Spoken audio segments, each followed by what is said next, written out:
হিন্দু ধর্ম অনুসারে কল্কি অবতারের বর্ণনা বিষ্ণু পুরাণে এবং অন্যান্য কিছু পুরাণে পাওয়া যায়, যেমন হরিবংশ পুরাণ, অগ্নি পুরাণ ও কল্কি পুরাণ।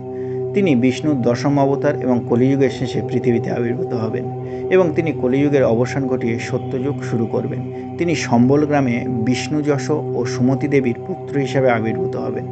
কল্কি অবতার আবির্ভাবের প্রধান কারণ হল কলিযুগে যখন ধর্মের অধঃপতন চরম পর্যায়ে পৌঁছাবে, তখন কল্কি অবতার পৃথিবীতে আবির্ভূত হবেন এবং দুষ্টের দমন ও ধর্মের পুনঃপ্রতিষ্ঠা করবেন।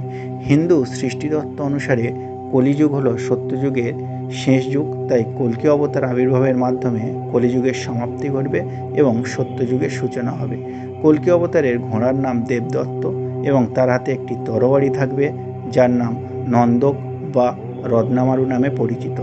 হিন্দু পুরাণ অনুসারে কল্কি অবতার আবির্ভাবের মাধ্যমে এক নতুন যুগের সূচনা হবে এবং শান্তি, সমৃদ্ধি ও ধর্ম